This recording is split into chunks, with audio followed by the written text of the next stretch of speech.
राधे राधे राधे श्री राधे। बोलो गुरुदेव भगवान की जय। बोलो सद्गुरु महाराज की जय। बोलो सब संतन की जय। बोलो सियापति रामचंद्र की जय। पवन सुत हनुमान की जय। बाबा भोलेनाथ की जय। मैया पार्वती की जय। हे गंगा मैया की जय। शेषनाग महाराज की जय। नंदी महाराज की जय। गणेश भगवान की जय। जय श्री राधे। जय श्री कृष्ण। श्री कृष्ण गोविंद हरे मुरारी।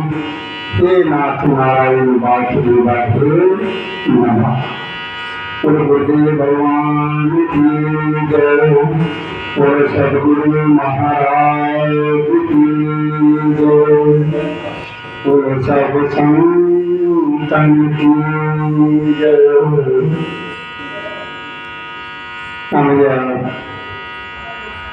हमारी तरफ से और हमारे शिवधाम आश्रम के सभी कार्यकर्ताओं, सभी संबंधी लोगों की तरफ से हमारे प्रभु श्री राम जी की कथा की श्रोताओं या भक्तों को आज सोमवार का दिन है, सावन के महीने का। तो सभी लोगों को हमारी तरफ से राम राम स्वीकार हो। जय श्री राधे। जय श्री कृष्ण। श्री कृष्ण गोविंद हरे मुरारी। हे नाथ नारायण वासुदेवाय नमः। ओम श्री शिवाय नमो द्वाम। ओम श्री शिवाय नमो द्वाम। ओम श्री शिवाय नमो द्वाम। ये मेरे बाबा भोलेनाथ का मूल मंत्र है। मेरे बाबा भोलेनाथ का ये मूल मंत्र है। ओम श्री शिवाय नमस्ते।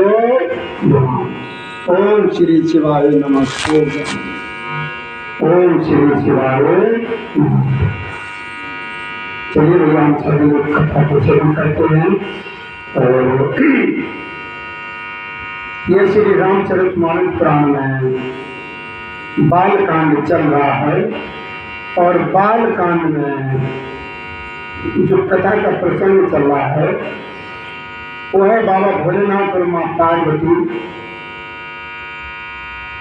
माँ पार्वती के पिता श्री जी के यहाँ यज्ञ का कार्यक्रम चल रहा है। और उसमें जाने के लिए जो है माँ पार्वती जी अपने भोलेनाथ से कह रहे हैं, आपकी आज्ञा मिल जाए प्रभु तो मैं अपने पिता के घर लौट। इस तरीके से बातचीत चल रही है। और इससे आगे की कथा को हम श्रवण करेंगे। अपना अपना स्थान ग्रहण करें, शांति के साथ बैठ जाए। प्रसंग बहुत अच्छा चल रहा है। मेरे बाबा तुलसीदास जी ने इस दोहे में लिखा है, जहां हमने कल विराम लगाया तो वहीं से कथा को सुन कराएंगे कि दक्ष लिए मुन बोल सब कर्ण लगे बड़ी यज्ञ। और निवते सागर सकल सुर जे पावत मख। मख माने अपना।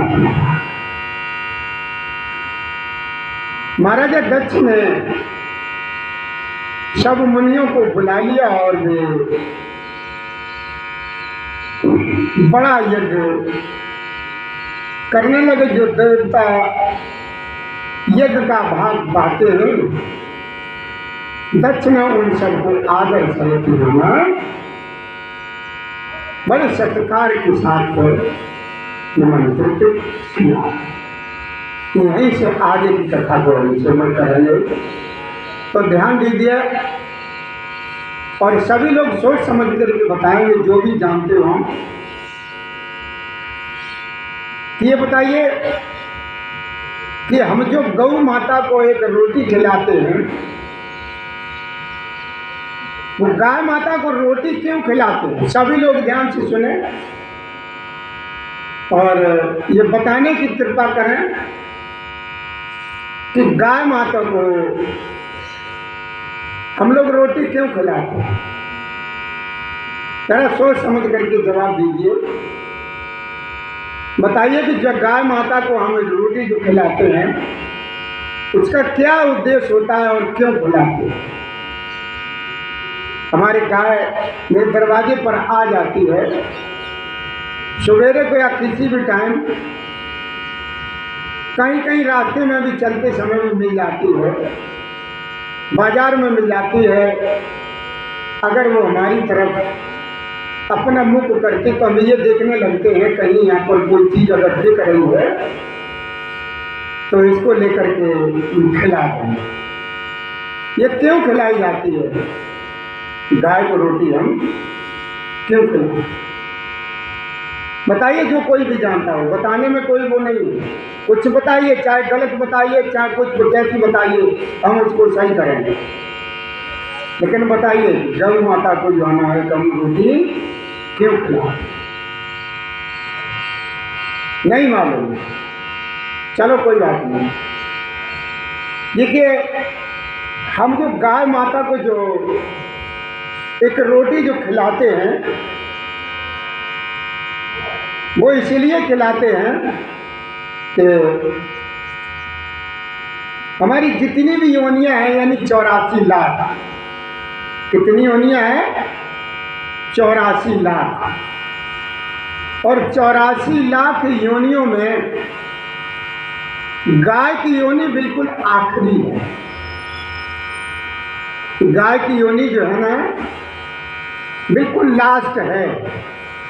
और गाय की योनि के बाद हमको ये मानव योनि मिलती है। ये गाय की योनि के बाद हमें ये मनुष्य का जन्म मिलता है। तो हम लोग जो है ना गाय को रोटी इसीलिए देते हैं, गौ माता तुम धन्य हो, तुम धन्य हो जो तुम्हें ऐसी योनि मिली है। इस योनि के बाद हमारा जो जन्म होगा वो मनुष्य योनि में। तो तुम्हारा धन्यवाद है गौ माता, तुम्हारा प्रणाम है, तुम्हारे इस बात के आभारी है गौ माता। तुम धन्य हो, तुम सदा प्रसन्न रहो, तुम खुश रहो कि जो तुम्हारे बाद हमको जो है ना ये मनुष्य की योनि प्राप्त है। तो जो 84 लाख योनियां हैं उनमें भैया गौ माता की योनि जो लास्ट है, और उस गौ माता की योनि के बाद सबसे लास्ट यानी जिस गिनती से 84 लाख गिनती पूरी होती है वो है मनुष्य। तो गाय के बाद जो है हमें ये मानव शरीर, मनुष्य शरीर मिलता है। तो वो रोटी खिला करके हम गौ माता को धन्यवाद देते हैं। गौ माता, तुम्हारे अंदर जो है ना 33 कोटि देवताओं का वास है। तुम धन्य हो, बहुत पुण्यवान हो। तुमने इतने नेक काम किए हैं जिससे तुम्हारी योनि गौ माँ को मिली, और इसके बाद जो है ना हमें मनुष्य शरीर प्राप्त हुआ। तो भैया जो एक रोटी हम जो गौ माता को खिलाते हैं, गौ माता अगर सवेरे सवेरे क्या किसी भी टाइम हमारे घर पर आ जाती है तो उनको हम खाली नहीं जाने देते। कोशिश यही करते हैं कि कुछ न कुछ हम उन्हें दें जरूर, जिससे उनके मन को शांति मिले और वो हमारे दरवाजे से जब जाए तो वो खुश होकर के। इसलिए जो है ना भैया हम गाय की रोटी खिलाते हैं। अब ध्यान देंगे कि गाय की रोटी हम लोग क्यों खिलाते हैं। तो वो इसीलिए खिलाते हैं, जो गौ माता की योनि वो है आखिरी योनि है, और उस गौ माता की आखिरी योनि के बाद हमारी ये मानव शरीर की हमें योनि प्राप्त है। उसमें चाहे पुरुष हो और चाहे स्त्री हो, कोई भी। और देखिए ध्यान दीजिए, हमारे ये पुराणों में भी आते, कोई सी भी पुराण में उठा करके देख लीजिए कि बेटियां और लड़कों में क्या अंतर है। तुम काय के लिए सीटी दे रहे, तुम्हें क्या परेशानी हो गई कि बेटी में और लड़के में यानी पुत्र में जन्म लेते समय क्या अंतर। बड़े ध्यान से सुनिए, कोई नाराज मत होना लड़के के नाम से। देखिए माँ जब बच्चे यानी लड़के को जब जन्म देती है तो उसकी 5 साल उम्र कम हो जाती है। ये हमारे शास्त्रों में वर्णित है, लिखा हुआ है कि जब पुत्र को जन्म माँ देती है तो उसकी आयु जो है ना 5 साल कम हो जाती है। और वही माँ जब बेटी को जन्म देती है तो 2 साल की उम्र उसकी बढ़ जाती है।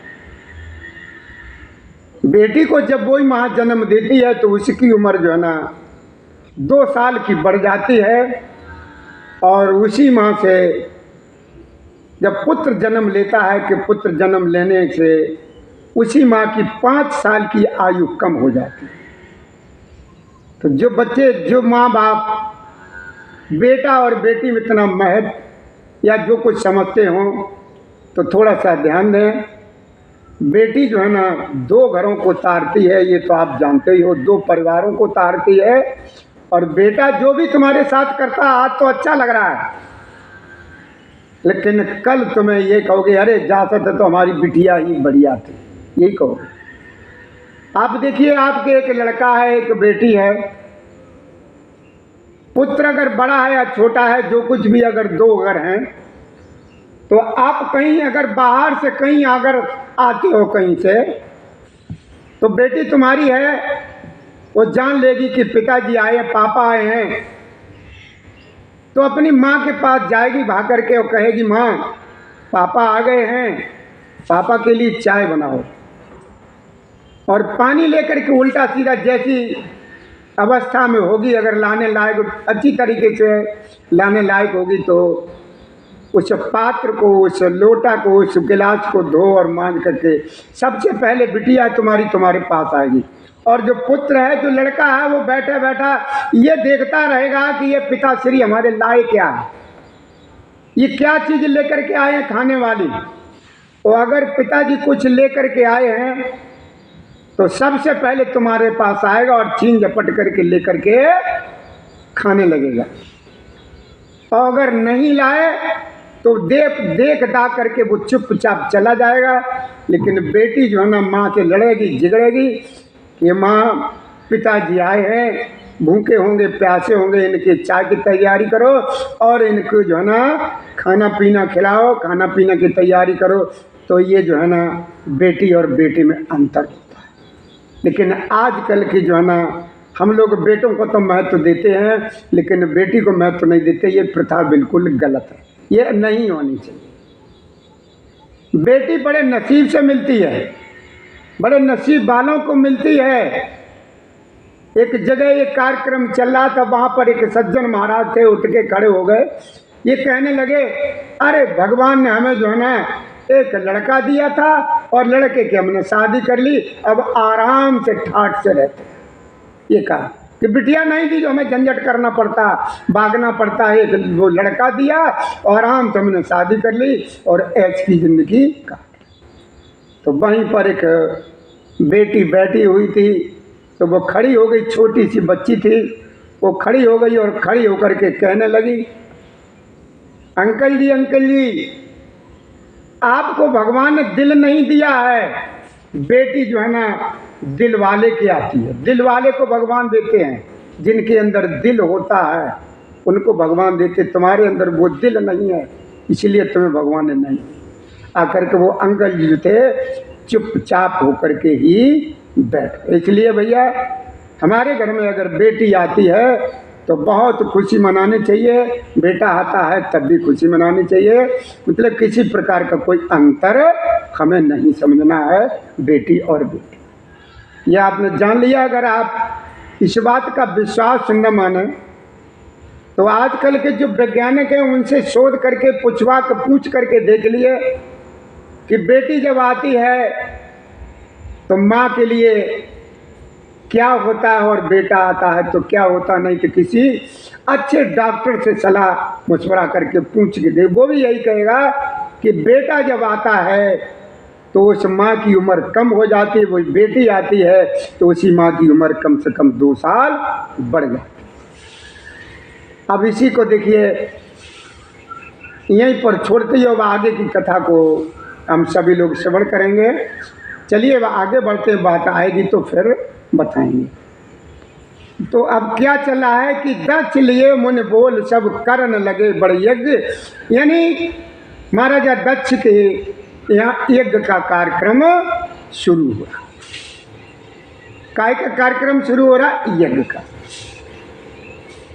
तो वहाँ पर जो है ना उस समय यज्ञशाला में किन्नर नाग सिद्ध गंधर्वा और बंधु समेत चले सुर सरवा और विष्णु बिरंच महेश बिहाई और चले सकल सुर जानो बनाई। तो बाबा भोलेनाथ मैया पार्वती को श्रवण कराते हैं ये कथा। कहते हैं कि देखो माँ, और तुलसीदास जी ने चौपाई में लिखा है, कहते हैं कि देखो दक्ष का निमंत्रण पाकर के सभी लोग जो है ना किन्नर हैं, नाग हैं, सिद्ध हैं, गंधर्व हैं, सारे देवता अपनी अपनी स्त्रियों के साथ यानी अपने अपने बीवी बच्चों के साथ परिवार के साथ चले हैं। और वहाँ पर देखिए कौन कौन लोग नहीं पहुँचे उस यज्ञ में, ध्यान दीजिए कौन कौन नहीं पहुँचा था उस समय उस यज्ञ में। हमारे नारायण और ब्रह्मा जी और भोलेनाथ, ये जो 3 हैं ये तीनों के तीनों नहीं पहुँचे वहाँ पर। न विष्णु पहुँचे हैं, न ब्रह्मा जी पहुँचे हैं, न महादेव जी। छोड़ करके सभी देवता अपना अपना विमान सजा करके चले। किसी के पास तो क्रेटा है, किसी के पास स्कॉर्पियो, किसी के पास 800 है। जो जैसा है, जिसका जैसा काम है, पैसा है, उसी हिसाब से अपनी अपनी सवारी लेकर के बीवी बच्चों के साथ चलने की तैयारी कर रहे हैं। कहाँ जाएंगे? अब जो महाराजा दक्ष के यहाँ यज्ञ का कार्यक्रम चल रहा है वहाँ। अब क्या हुआ, जब वो सारे विमान जा रहे हैं महाराजा दक्ष के यहाँ, तो सती जी ने देखा उनको। क्या देखा है?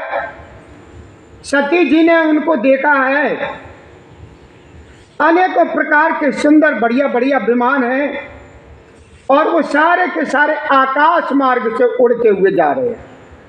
उस समय जो है ना उड़ने वाले वाहन ज़्यादा होते, यानी जमीन पर सड़क पर चलने वाले वाहन जैसे मारुति जो है ना ये नहीं होते। मारुति का मतलब दौड़ने वाला होता है। मारुति से मतलब यही नहीं है कि कार हो, मारुति कार हो। मारुति इसलिए उसका नाम रखा गया है कि वो सबसे तेज दौड़ती है, छोटी भी है और दौड़ती सबसे तेज है, इसलिए उसका नाम मारुति रखा गया। तो जो है ना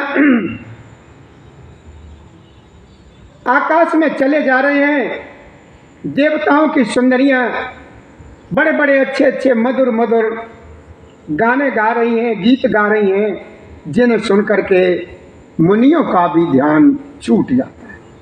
ऐसे ऐसे सुंदर गाने गा रही हैं, भजन गा रही हैं। जो मुनि लोग हैं, देवता लोग हैं, ध्यानास्थ हैं भगवान के भजन में, उनका भी ध्यान अलग हो जाता है, छूट जाता है।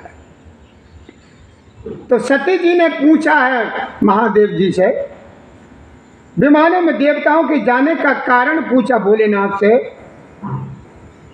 तो भोलेनाथ ने सब बातें बतलाई। सारी बातें जो थी बतलाई, तो पिता के यज्ञ की बात सुनकर के सती जो है ना कुछ प्रसन्न हुई। जब सती जी ने अपने पिता के यहाँ यज्ञ होने का जब कार्यक्रम का नाम जब सुना, तो सती जी उन्हें कुछ प्रसन्न हुई। कुछ क्यों हुई, ध्यान दीजिए। अब कुछ क्यों प्रसन्न हुई, कुछ इसलिए हुई कि सारे देवता जो भी हैं वहां पे जा रहे हैं और हमें पता तक नहीं है।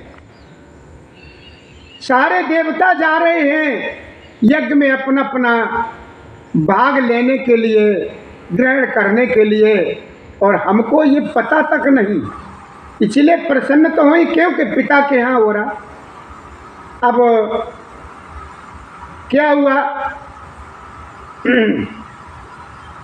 यदि महादेव जी मुझे आज्ञा दे दे, सोचने लगी मन ही मन में कि अगर हमारे प्रभु जी, हमारे बाबा भोलेनाथ हमको इजाज़त दे दें वहाँ जाने की, तो हम भी वहाँ पर कुछ दिन तक जो है ना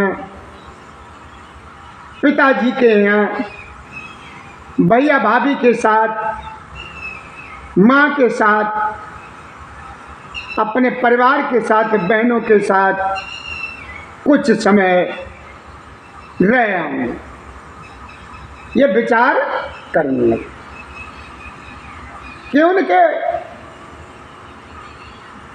क्योंकि उनके हृदय में एक बड़ा भारी संताप है। सती जी के हृदय में एक बड़ा भारी दुख है। वो दुख क्या है कि पति के द्वारा जो त्याग दिया है पति के द्वारा, यानी भोलेनाथ ने मैया पार्वती को त्याग दिया, और त्यागी जाने का बड़ा भारी उनको दुख था। पर अपना अपराध समझ करके वे कुछ कह नहीं सकती थी। आखिर सती जी भी भय, संकोच और प्रेम में रची हुई, प्रेम रस में सनी हुई मनोहर वाणी बाबा भोलेनाथ से बोली। क्या बोली है भोलेनाथ से कि पिता भवन उत्सव परम। मां पार्वती जी कहने लगी हैं भोलेनाथ से कि हे प्रियतम, हे मेरे भोलेनाथ, हे प्रभु, मेरे पिता के घर बहुत बड़ा उत्सव है। पिता भवन उत्सव परम, जो प्रभु आयुष होए, और तो मैं जाऊं कृपा यतन सादर देखना शो। सती जी कहने लगी कि हे प्रभु, मेरे पिता के घर बहुत बड़ा उत्सव है, यज्ञ का कार्यक्रम है। अगर यदि आपकी इजाजत मिल जाए तो हे कृपा धाम, मैं आदर सहित उसे देखने चली जाऊं।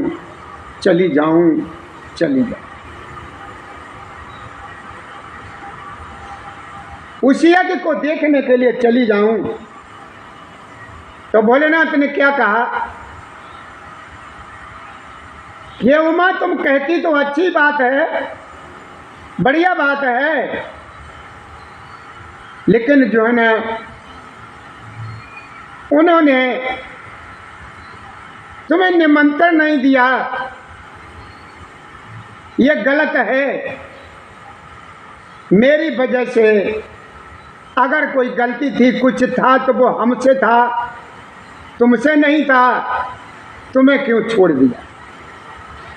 तुमने बात तो अच्छी कही, यह मेरे मन को भी बहुत अच्छी लगी है, पर उन्होंने निमंत्रण नहीं दिया या न्योता नहीं भेजा, ये बहुत गलत किया।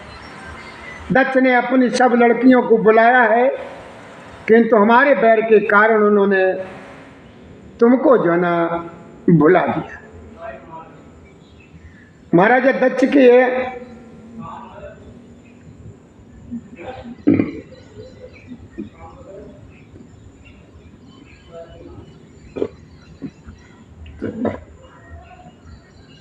ने बहुत गलत किया जो बेटी को नहीं बुलाया। ये जो है ना, मेरे भोलेनाथ इस तरीके से माँ पार्वती जी को समझाने लगे कि ब्रह्म सभा हम सन दुख माना। अच्छा, और ये निमंत्रण दिया क्यों नहीं था दक्ष महाराज जी ने? निमंत्रण दिया क्यों नहीं था, बुलाया क्यों नहीं था? कि एक बार ब्रह्मा की सभा में हमसे अप्रसन्न हो गए थे और उसी के कारण वे हमारा अपमान करते हैं। हे भवानी, हे उमा, जो तुम बिना बुलाए जाओगी तो न शील ही होगा और न तुमसे कोई प्रेम से बोलेगा, न कोई आदर सम्मान करेगा, न तुम्हारी कोई देख रेख करेगा और न तुम्हारी मान मर्यादा ही रहेगी। वो तुमको अच्छा नहीं लगेगा कि जगत मित्र प्रभु पितु गुरु गेहा और जाई बिन बोले न संदेहा तदपि विरोध मान जय कोई और तहाँ गए कल्याण ना होई। ये भोलेनाथ ने माँ पार्वती जी को समझाया कि देखो माँ, इसमें संदेह नहीं कि मित्र, स्वामी, पिता और गुरु के घर बिना बुलाए भी जाना चाहिए। तो भी जहाँ कोई विरोध मानता हो उसके घर जाने से कल्याण नहीं होता है तो वहाँ पर नहीं जाना चाहिए। ठीक है, गुरु के यहाँ कुछ है, किसी कारणवश गुरु को ध्यान नहीं रहा, कोई आ नहीं सका, नहीं बुलाया तो बगैर बुलाए चले जाओ, कोई बात नहीं। भाई के घर कुछ फंक्शन है, चली जाओ, कोई बात नहीं, अच्छा है। पिता के यहाँ कोई कार्यक्रम है, किसी कारणवश न बुला सके, चली जाओ, अच्छा है। लेकिन जहाँ पर कार्यक्रम हो, चाहे पिता का हो, चाहे भाई का हो, चाहे किसी की वह हो, वहाँ पर तुम्हारा आदर और मान और सम्मान न हो तो वहाँ पर कदापि नहीं जाना चाहिए। वहाँ पर बिल्कुल भूल से भी नहीं जाना चाहिए। फिर भी वहाँ पर अगर जाते हो तो तुमसे बड़ा बेवकूफ़ दुनिया में कोई नहीं है, इसमें संदेह नहीं। लेकिन अब भाई के घर कब जा सकती हो बगैर बुलाए? भाई के घर आप कब जा सकती हो बगैर बुलाए? जब भाई के घर पे तुम्हारे भतीजे का आगमन हुआ, पुत्र का प्रकट हो, यानी तुम्हारे भाई के लड़का हुआ है, तो बगैर बुलाए अगर जाती हो तो भाई बहुत प्रसन्न होगा और तुम्हारी भाभी भी बहुत प्रसन्न होगी, तुम्हारी माँ भी प्रसन्न होगी, तुम्हारा पिता भी प्रसन्न। माँ तो हर जैसे पहुँच जा तभी प्रसन्न होती है। माँ तो एक माँ ऐसी होती है, चाहे जिस समय पहुँच जाओ, चाहे से कोई सा कार्यक्रम हो, तब भी प्रसन्न होती है। माँ सिर्फ अकेली एक माँ एक ऐसी है जो हर समय अपनी बेटी से प्रसन्न रहती है, चाहे कुछ भी हो, चाहे घर में कोई बोले या न बोले, माँ तो बराबर प्रसन्न होती है। तो अब वहाँ पर क्या हुआ? और इसी प्रकार गुरु के यहाँ अगर कोई फंक्शन चल रहा है तो आप चले जाओ, तो वो भी लोग बहुत प्रसन्न होंगे कि देखो हमारा शिष्य ऐसा है, हमें बुलाने का ध्यान नहीं रहा, हमने किसी को भेजा भी नहीं, उसे पता लग गया कि दौड़ा हुआ चला आया, तो गुरु भी बहुत प्रसन्न होगा। बात अनेक संभ समझावा और भावी बसन ज्ञान और आवा, कह प्रभु जाए जो बिना बुलाए और नए भले बात हमारे। तो बाबा भोलेनाथ ने माँ पार्वती जी को बहुत समझाया, बहुत कुछ कहा, लेकिन माँ पार्वती जी के हृदय में कुछ भी नहीं आया, कुछ भी समझ में नहीं आया। भोलेनाथ तरह तरह से समझा रहे हैं, लेकिन माँ भवानी जी के कुछ समझ में नहीं आता। ये क्यों नहीं समझ में आ रहा है? आप भी अंदाजा लगा ले लीजिए कि समझ में क्यों नहीं आ रहा है। अगर समझ में आ जाता तो आज जहाँ पर माँ की गिनती है वो वहाँ पर गिनती नहीं होती। बात अनेक शंभु समझावा और भाभी बस न ज्ञान उर आवा। कहे प्रभु जाओ जो बिने बुलाए और नए भले बात हमारे। जब उमा जी नहीं मानी है तो भोलेनाथ ने कह दिया कि भैया अगर नहीं मानते हो तो जाओ, देखो भैया तिरिया हट तो तिरिया हट और बाल हट एक समान है। तिरिया हट, जो तुम्हारी तिरिया ने, तुम्हारी पत्नी ने कह दिया कि हमें मायके जाना है, मायके जाना है, मायके जाना है, तो वो आप चाहे कुछ भी करो, चाहे कितना भी समझाना, चाहे 1000 रुपए की साड़ी ला करके देना, चाहे 10,000 रुपए की साड़ी ला करके देना, चाहे कुछ भी करना, वो जाएगी जरूर। ये तिरिया हट है। उसी तरीके का बाल हट है। बाल हट में अगर बच्चे को कोई चीज़ चाहिए तो चाहे तुम लाखों उपाय करो, चाहे कितना भी समझाओ, जब तक उसकी इच्छा पूरी नहीं करोगे वो नहीं मानेगा। तो माँ पार्वती जी जो है ना, भोलेनाथ के समझाने से नहीं मानी तो भोलेनाथ ने कहा ठीक है भाई जाओ। तो भोलेनाथ ने उनके साथ रुद्रगढ़ अपने भेज दिए और जाओ उनसे कह दिया कि तुम हर तरीके से इनकी मदद करना। कह देखा हर जतन बहु रहे न दक्ष कुमार और दिए मुख्य गण संग तब विदा कीन त्रिपुरा। तो बाबा भोलेनाथ ने मैया पार्वती जी को विदा कर दिया और अपने जो है ना रुद्रगढ़ थे उनके लिए, उनकी सहायता के लिए भेज दिया उनके साथ। पिता भवन जब गई भवानी और दक्ष त्राच का हुन सन्मानी। सादर भले मिली एक माता और भगिनी मिली बहुत मुस्कुराता। अगर देखो भैया तुम्हारे किसी बहन बेटी के यहाँ कोई कार्यक्रम अगर है तो पिता ने नहीं बुलाया या किसी ने नहीं बुलाया और बगैर बुलाए तुम वहाँ पर अगर पहुँच गई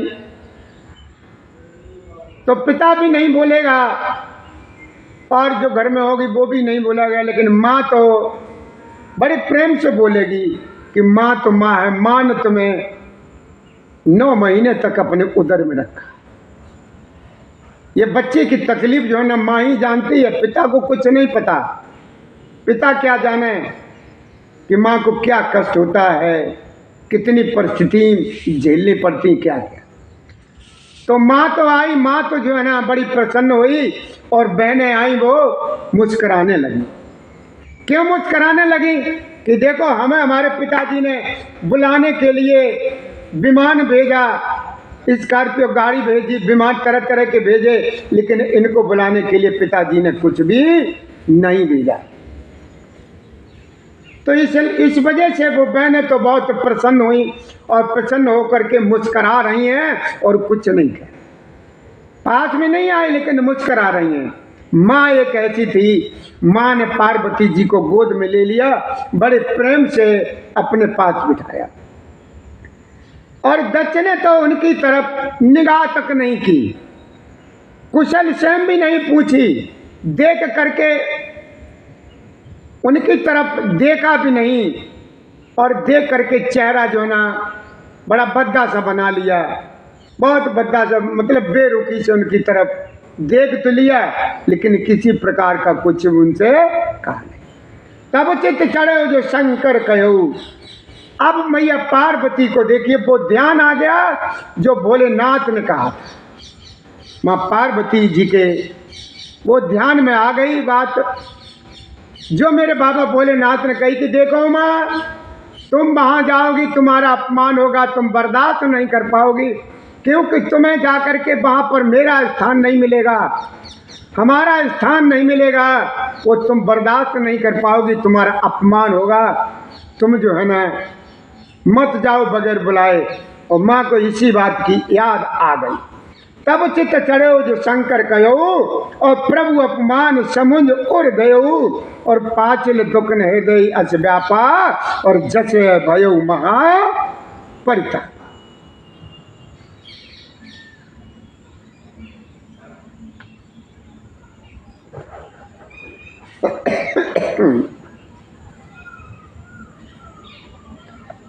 भोलेनाथ ने जो कहा था, अब वो सारी बात जो है ना उनकी समझ में आ गई और याद आई। अब वो सोचने लगी कि स्वामी का अपमान समझ करके सती का हृदय जल उठा। पिछला पति परित्याग का दुख उनके हृदय में उतना नहीं व्यापा था कि जितना महान दुख इस समय पति के अपमान का के कारण हुआ। देखो बेटी जो है ना अपने मायके में जाकर के सब कुछ बर्दाश्त कर लेती है, लेकिन अपने पति का अपमान नहीं बर्दाश्त कर पाती। बेटी जो है ना अपने मायके में अगर वो जाती है और उसके पति के खिलाफ कोई अगर वो कुछ कह देता है तो वो उसको बर्दाश्त नहीं कर पाती है। यहाँ तक नौबत आ जाती है कि वो छोड़ छाड़ के उसी समय सब कुछ छोड़ करके त्याग करके अपने ससुराल के लिए चलने के लिए तैयार हो जाती है, लेकिन अपने पति का अपमान जो है ना नहीं पसंद करती। चाहे उसका पति कैसा भी हो, लेकिन बेटी जो है ना मायके में जाकर के अपने पति का अपमान बर्दाश्त नहीं करती और न कर पाती है। अब वही हुआ कि जो उमा जी ने वहां पर देखा था, यज्ञशाला में देखा है, तो उन्होंने देखा कि सब के सब जितने भी देवी देवता हैं वो अपने अपने आसन पर विराजमान हैं, लेकिन मेरे पति का कोई स्थान है ही नहीं। मेरे भोलेनाथ का कोई आसन, कोई स्थान, कोई जगह है ही नहीं। इसलिए उनको बहुत बड़ा दुख हुआ, बहुत बड़ा अपमान करने का सामना करना पड़ा, बहुत दुख हुआ इन्हें। शिव अपमान न जाए सहे, हृदय न होई प्रबोध, और सकल सवय हटे हटक तब बोली वचन सुक्रोध। अब जब उमा जी ने देखा कि मेरे भोलेनाथ का कोई स्थान है ही नहीं, तो भोलेनाथ का अपमान वो बर्दाश्त नहीं कर सके। शिव जी का अपमान सहा नहीं गया, इससे उनके हृदय में कुछ भी प्रबोध नहीं हुआ। तब वे सारी सभा को हठ पूर्वक, बड़े क्रोध पूर्वक डांट करके कहने लगी हैं। क्या कहने लगी हैं? हे सभासदों और सब देवताओं और मुनीश्वरों, सुनो, जिन लोगों ने यहाँ मेरे बाबा भोलेनाथ की निंदा की या सुनी है, उन सबको उसका फल तुरंत ही भुगतना पड़ेगा। और मेरे पिता दक्ष भी बलि भांत इस कार्य के लिए पछताएंगे। क्यों? कि हमने अपने दामाद जी का अपमान किया, यानी भोलेनाथ का अपमान किया, इसके लिए वो उनको पछताना पड़ेगा। और तुम सब तो सब जो है ना, सब के सब लोग पछताओगे। जहां संत शिवजी और लक्ष्मीपति विष्णु भगवान की निंदा सुनी जाए, बाबा तुलसीदास जी कहते हैं, क्या कहते हैं कि देखो भैया, जहां पर संत हैं, मेरे बाबा भोलेनाथ हैं और लक्ष्मीपति नारायण हैं, जहां इनकी निंदा सुनी जाए तो वहां ऐसी मर्यादा है कि यदि अपना बस अगर जवाब देने की है तो डट कर के मुकाबला करिए, यानी जवाब दीजिए। निंदा करने वाली की जीभ काट दीजिए, इतना शर्मिंदा कर दीजिए कि वो बोल भी ना सके। वो अगर तुम्हें इतनी सामर्थ्य अगर नहीं है तो वहां से कान बंद करके चले आना चाहिए, वहां से भाग आना चाहिए। कि जगदात्मा महेश पुरारी, और जगत जनक सबके तुकारी, अरे पिता मंदवत निंदत तेई और दच शुक्र संभव देई।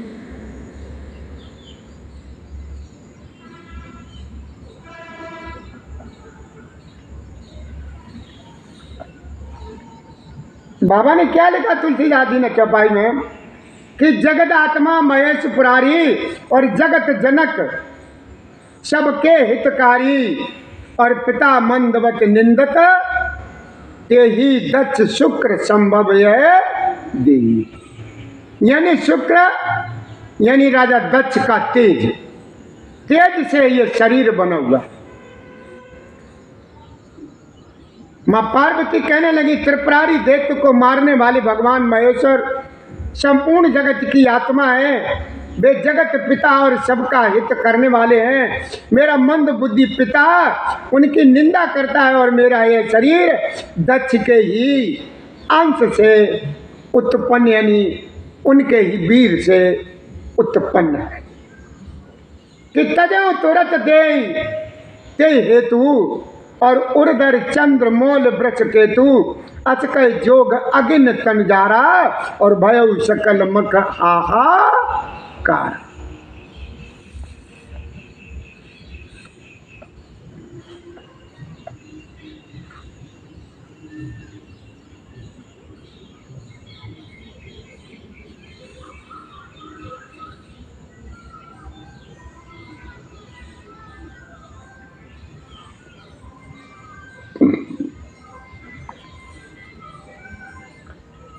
क्या कहते हैं?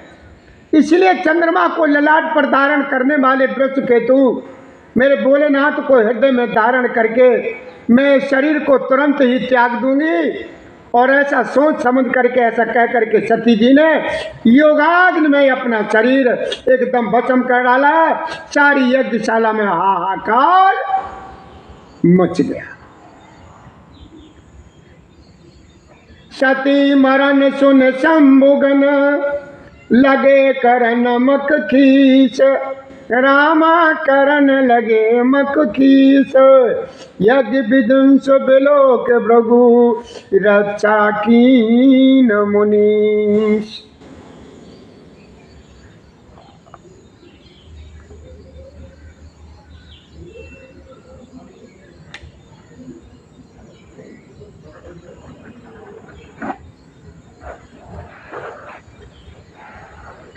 अब क्या हुआ? सती जी का इस तरीके से शरीर त्यागना सुनकर के शिव जी के गढ़ एकदम जो है यज्ञ विध्वंस करने लगे। यज्ञ विध्वंस होते देख करके मुनीश्वर भृगु जी ने उनकी रक्षा की। मुनीश्वर भृगु जी ने उनकी रक्षा की। वहां पर ये सब समाचार भोलेनाथ को मिले। उन्होंने क्रोध करके वीरभद्र को भेजा और उन्होंने वहां जाकर के यज्ञ विध्वंस कर डाला। सब देवताओं को यथोचित फल दंड दिया। जितने भी वहां पर उस समय जो लोग मौजूद थे यथास्थान जैसा जिसको समझा उसी प्रकार का उन्होंने दंड दिया। वे सब समाचार शिव जी को मिले तब उन्होंने क्रोध करके वीरभद्र को भेजा है और उन्हें वहां जाकर के यज्ञ विध्वंस कर डाला और सब देवताओं को यथोचित दंड दिया। दत्त की जगत प्रसिद्ध वही गति हुई जो शिवद्रोही की हुआ करती है। यह इतिहास सारा संसार जानता है। इसलिए मैंने संक्षेप में बाबा क्या कहते हैं, इसलिए ये मैंने तुम लोगों को ये संक्षेप में कथा सुनाई है, संक्षेप में सुनाई है कि महाराजा दत्त की जगत प्रसिद्ध वही गति हुई जो मेरे बाबा भोलेनाथ का द्रोही होता है यानी विपरीत होता है, उसकी होती है वही महाराजा दत्त की गति हुई। इसलिए इस इतिहास सारा संसार जानता है। इसलिए मैंने ये कथा या अपने आप सब लोगों को बड़े शॉर्ट में बड़ी संक्षेप में आप लोगों को सुनाई है। सती ने मरते समय भगवान हरि से यह वर मांगा कि मेरा जन्म जन्म में शिव जी के चरणों में प्रेम हो, अनुराग हो, और इसी कारण उन्होंने हिमाचल के घर जाकर के पार्वती के शरीर से जन्म लिया। कहाँ जन्म लिया? जाकर के पार्वती के शरीर से जन्म लिया। जब ते उमा शैल ग्रह जाई, सकल सिद्धि संपत्ति ते छाई, जैत मुनि न सुआश्रम कीने, और उचित बासम बूदर दीन।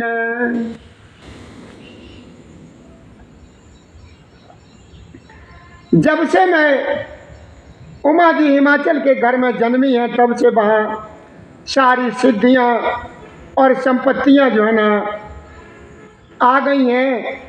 मुनियों ने जहाँ तहाँ सुंदर आश्रम बनवा लिए और हिमाचल ने उनको उचित उचित स्थान दे दिए।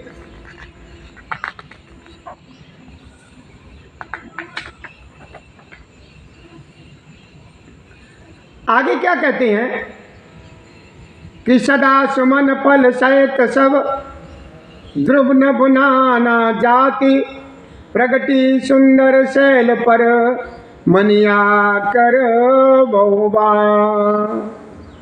मंगल भवन मंगल हारी। जय श्री राधे लल्ला, जय श्री राधे, जय श्री राधे, जय श्री राधे, जय श्री राधे, जय श्री राधे, जय श्री राधे। द्रवहु सुंदर शरत अजर बिहारी, मंगल भवन मंगलहारी, उमा चैतरु जपत पुरारी।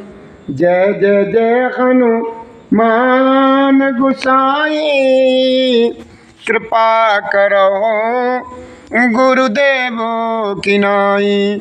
श्री राम जय राम जय जय राम, श्री राम जय राम जय जय राम, श्री राम जय राम जय जय राम, श्री राम जय राम जय जय राम, श्री राम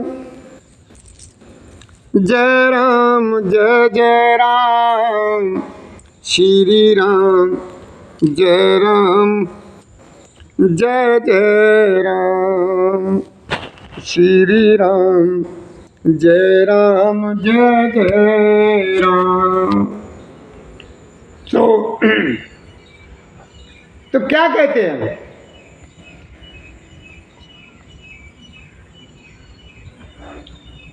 सरता सब पुनीत जल बही, खग मृग मधुप सुखी सब रहे, सहज भय और सब जीवन त्यागा, और गिर पर सकल करें।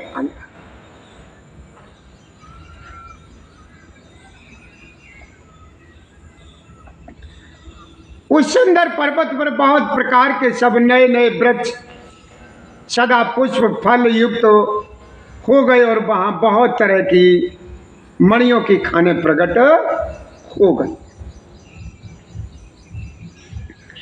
कि सरता सब पुनीत जल बही, खग मृग मधुप सुखी सब रही, सहज भयोर सब जीवन त्यागा, और गिर पर सकल करें। तो मां पार्वती के प्रकट होने से सारी नदी में पवित्र जल बहता है, और पक्षी पशु भ्रमर सभी सुखी रहते हैं। सब जीवों ने अपने स्वाभाव के बैर छोड़ दिया, और पर्वत पर सभी परस्पर प्रेम करते। देखो मेरे बाबा भोलेनाथ का प्रभाव देखो, मेरे भोलेनाथ का प्रभाव तो देखो कि देखो शेर का दुश्मन कौन है? शेर और बैल में दुश्मनाई है दोनों में आपस में। शेर अगर बैल को देख ले तो लाखों उपाय करे, कुछ भी करे, और बैल को मार के खा ही जाएगा। और सर्प अगर चूहे को देख ले, सर्प अगर चूहे को देख ले तो चाहे कुछ भी करे उसे करना पड़े और वो चूहे को अपना आहार बना लेगा। क्यों? कि सर्प का सबसे प्रिय भोजन चूहा है। सर्प का सबसे परम प्रिय भोजन चूहा है। और इधर क्या है? सर्प और गरुड़, सर्प और गरुड़, चाहे कितना भी जहरीला सर्प हो, अगर उसको मोर ने देख लिया तो मोर उस सर्प को, जहरीले से जहरीले सर्प को जो है ना, अपना आहार चंद मिनटों में बना लेगा। और देख लीजिए बाबा भोलेनाथ के परिवार में, देख लीजिए कितना बढ़िया है, कितने प्रेम से सब आपस में रहते हैं। ये मेरी माँ पार्वती और भोलेनाथ का ही एक चमत्कार है कि देखिए बाबा भोलेनाथ की सवारी कौन है? नंदी महाराज। भोलेनाथ की सवारी कौन है? नंदी महाराज, यानी बैल। और माँ पार्वती जी यानी माँ दुर्गा जी की सवारी कौन है? शेर। शेर और बैल की दुश्मनाई है। बैल का दुश्मन शेर है। और गरुड़ जी की सवारी क्या है? मोर। गरुड़ जी की सवारी क्या है? उनकी कार्तिकेय महाराज की, कार्तिकेय महाराज की सवारी क्या है? मोर, जिसे गरुड़ भी कहते हैं, है? और गणेश जी की सवारी, गणेश जी की सवारी है चूहा। चूहा है, लेकिन यहाँ पर देखिए चूहा जो है ना सर्प के साथ खेल रहा है। सर्प के फन के ऊपर चूहा कूद रहा है, खेल रहा है। और सर्प और गरुड़ यानी मोर, सर्प जो है ना मोर के पंखों में घुस जाता है, आपस में किलोले करके दोनों खेल रहे हैं। और उधर नंदी महाराज और शेर दोनों आपस में पास पास बैठे हैं, भाईचारे से कितने प्रेम से रह रहे हैं, कितने प्रेम से रह रहे हैं। तो ये क्या है? मेरे बाबा भोलेनाथ और मैया पार्वती दोनों का है ये ऐसा परिवार है, इतना मतलब खुश परिवार है कि देखिए बैर, शेर ने भी अपना बैर त्याग दिया, गरुड़ ने भी अपना बैर त्याग दिया, छोड़ दिया। और उधर सर्प ने भी, सर्प भोलेनाथ के गले में रहता है। जो चूहा उनका परम भोजन है ही। चूहा जो है ना सर्प का बहुत परम प्रिय भोजन है। और उधर शेर का परम प्रिय भोजन बैल है। लेकिन कितने प्रेम से रहते हैं सभी लोग, कितने प्रेम। इसी तरीके से सब लोग बैर भाव छोड़ करके हम तुम भी साथ साथ समय बिताने की कोशिश करिए। और वहाँ पर देखिए जहाँ माँ पार्वती जी समय विराजमान है, उस पर्वत पर सो अशैल गिरजा गृह आए और जिम जन राम भगत के पाए, नित नूतन मंगल ग्रहतासु ब्रह्मादिक गावे जसु जासु। पार्वती जी के घर आ जाने से पर्वत ऐसा शोभायमान हो रहा है जैसा राम भक्ति को पाकर के भक्त शोभायमान होता है। उस पर्वतराज के घर नित्य नए नए मंगलोत्सव होते हैं, जिसका ब्रह्मा जी यश गाते।